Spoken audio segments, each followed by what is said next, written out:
Okay, welcome to JDTV episode 1 part 2, because my dumbass turned off the camera, which stopped the pausing of episode 1.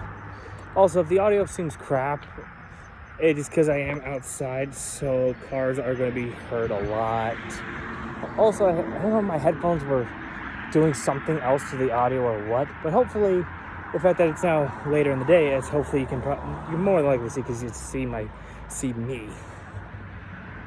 Let's continue where I left off. I was talking in the part 1 about the trauma I was going through, and then came to Carlos, where specifically so much shit happened to him. So many fans, and I included now, have headcanon.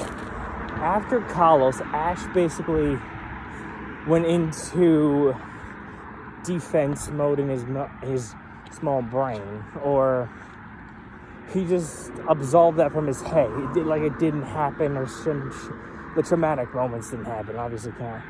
Also, something else I'll say about Carlos is the reason Ash won and became the inaugural Alolan region champion.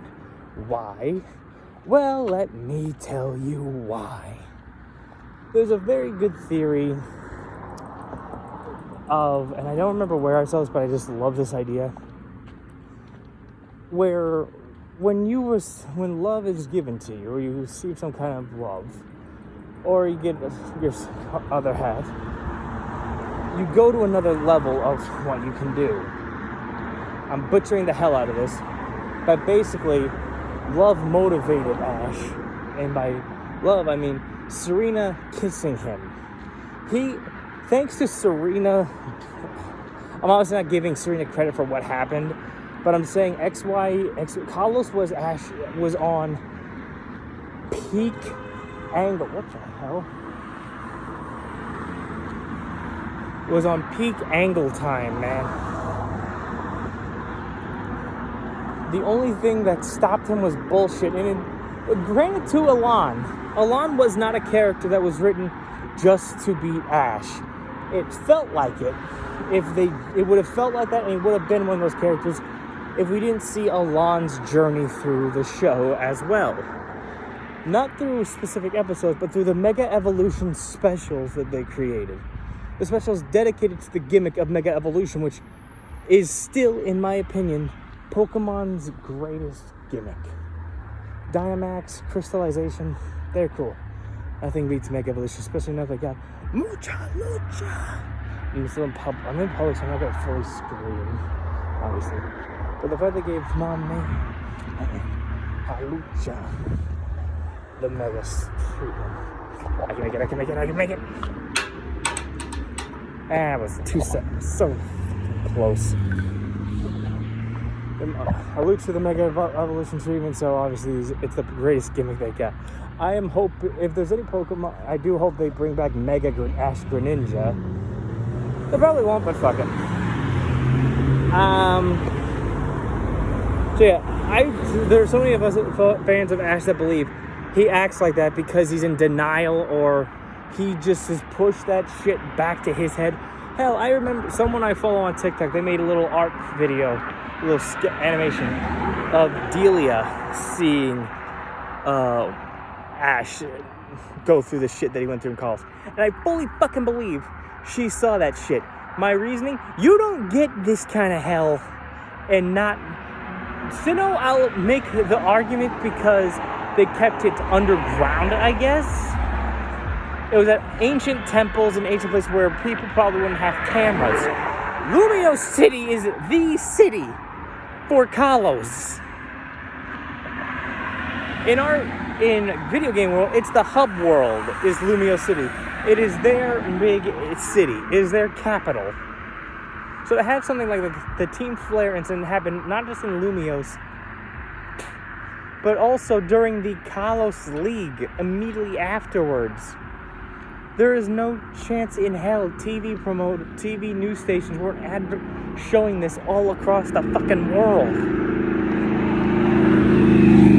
Delia definitely saw what happened to him, and I like to imagine she took Ash to Aloha, not for a vacation, but to get him away from anything happening to him like that.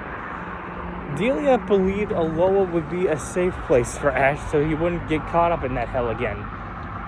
Unfortunately for Delia Ketchum, she fails to realize that her son is a goddamn chaos magnet from hell. So yeah, more shit happened, both positive and negative for Ash. Negative being every fucking thing that happened getting nerfed in the fucking head. Okay, I speak on someone who's only watched clips of Sun and Moon. I never watched the full show. Positives for Ash being he helped reunite and bring together a family in the Aether? Whatever. Lily's family. And by the way, he helped them get her dad back and also helped her get over her fear of touching Pokemon. Ash helped them. Back to Noel's original point. I'll get to it later. Nothing on JDTV is going to be as much different from normal Jordan Dill channels. Anyway, that was them. And then also in the progress, he gains a surrogate family. He gains he gains a second mom in Professor Burnett. He gains a father figure, a true father, in Kukui. You can tell I never really watched the show as often as a lot of people, because I'm bad at pronouncing certain names. He got a little brother in Lei. He had a full damn family, and I truly believe, okay, I don't know how far in, where it goes from Journeys, which is a whole video its fucking self, from Journeys to Horizon. I don't know the time difference with those shows. If it's in the same, it can't be in the same time as Ash. No chance in hell. I don't know if it's a few months. Ah, fucking hell. I don't know what the time difference is. All I fucking know is if something were to happen to Delia, and I truly believe after Ash got no longer a main character, he aged off screen. When Delia, if something were having to do where she didn't pass away from just living her life, Ash would be the older son of Kukui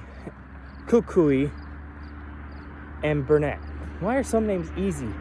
And then you have names like Softleys, Kwame. Fucking Christ. Galadian. What the fuck? Also, okay, this is a little off topic from the story, more just shipping, because I am a massive Pokemon shipper. If Sun and Moon came before Kalos, I would be a much bigger shipper of Ash and Lily. You cannot fucking tell me that Lusami and Delia wouldn't lose their fucking shit teasing those two about being a couple. It already happened with Lana, which, okay. When I first was introduced to Sun and Moon, I thought they were fine. I thought Ash and Lana were like the more go-to ship for Sun and Moon, especially since Lana's the one that kept getting teased if Ash was her boyfriend, both by her little sisters and her mother. It makes sense, but it's fine, but Ash and Lily just is the cuter couple. I'm sorry.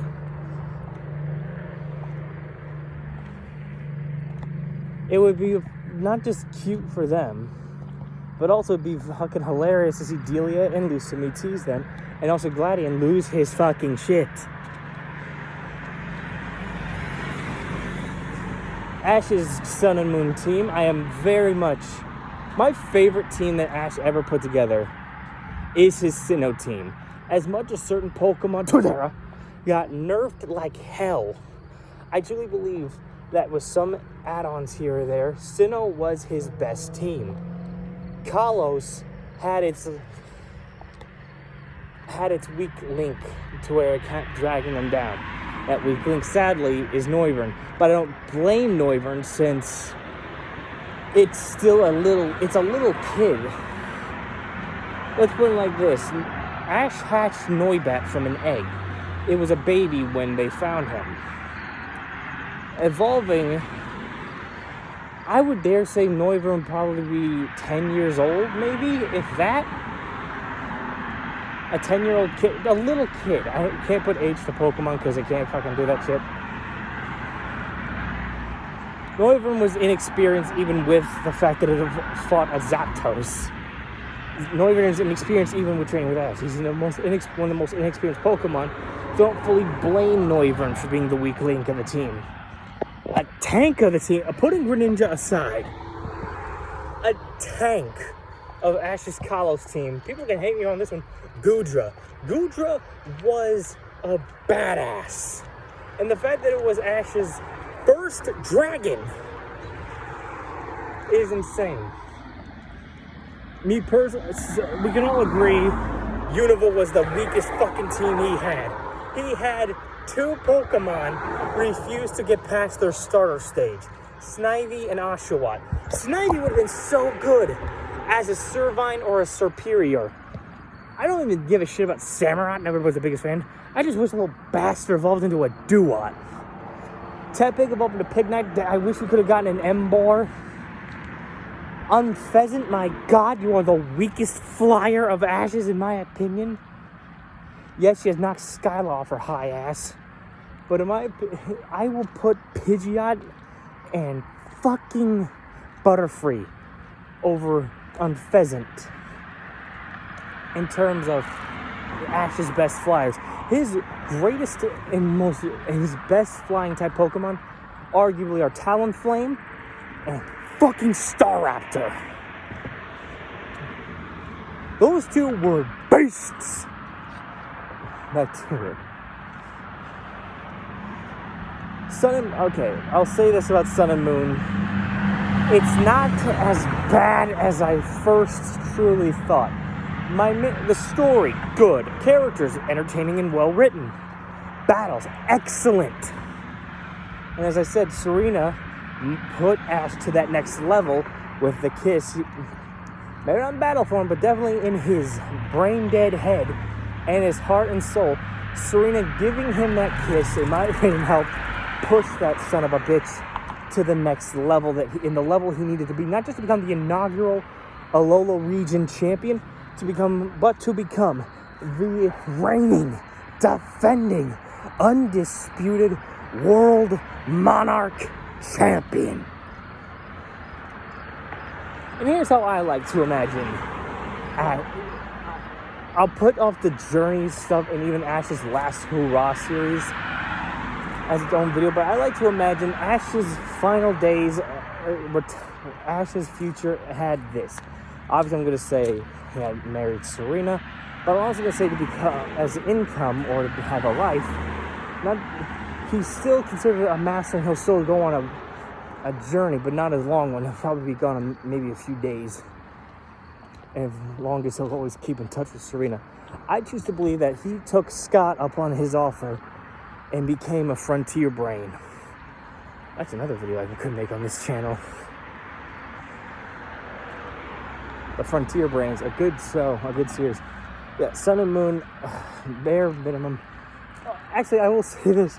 You can tell the writers had nothing really to give true There's a definite difference in passion between X, Y, and Z and Sun and Moon, solely for the fact X, Y, and Z got the normal 3 movies. Sun and Moon got 0.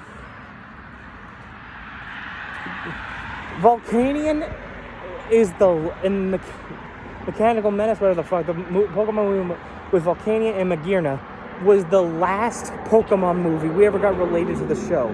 Hell, the last Pokemon movie in general we got was in 2019.